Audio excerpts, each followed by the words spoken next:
Israel's government has approved a plan setting aside $72 million to fighting the campaign to boycott Israel. The plan would entail the largest monetary investment yet by Israel specifically toward combating the boycott, divestment, and sanctions campaign. It was announced last week to the cabinet ministers and approved as an executive order after none of them objected, the Anet news site reported Friday. Be the first to know, join our Facebook page.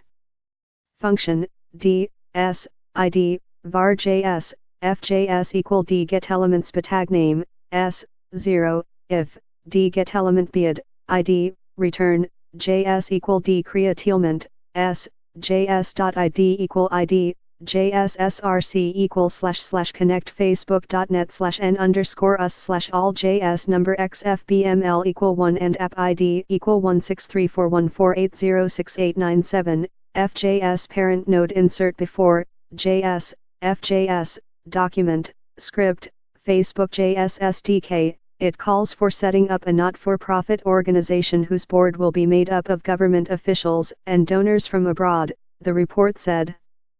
The board will oversee the first major civil society infrastructure servicing the State of Israel and the pro-Israel community in the fight against the delegitimization of Israel. The notice sent to the ministers read the $72 million budget will come partly from the Israeli government and partly from Jewish donors and communities abroad, the report said. It did not say when the new organization would become operational or even established formally, but the initial funding to the tune of $36 million will come from the budget of the ministry that includes public security, strategic affairs, and information.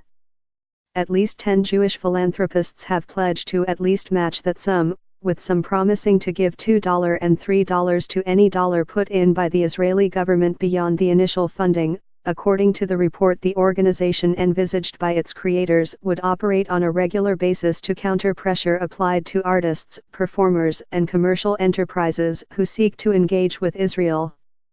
But it would shift into high gear at sensitive periods such as fighting waves of terrorist attacks and anti-Israel votes at international forums. The new organization's avenues for action would include public campaigns, lobbying, arranging for solidarity visits to Israel by opinion shapers, establishing new and social media presence, and interacting with pro-Israel organization worldwide for coordinated action with a focus on Europe. While such activities today formally fall under the purview of the Ministry of Foreign Affairs, spinning off the nonprofit would allow for quicker and more flexible action unconstrained by government bureaucracy and legal limitations on third-party services.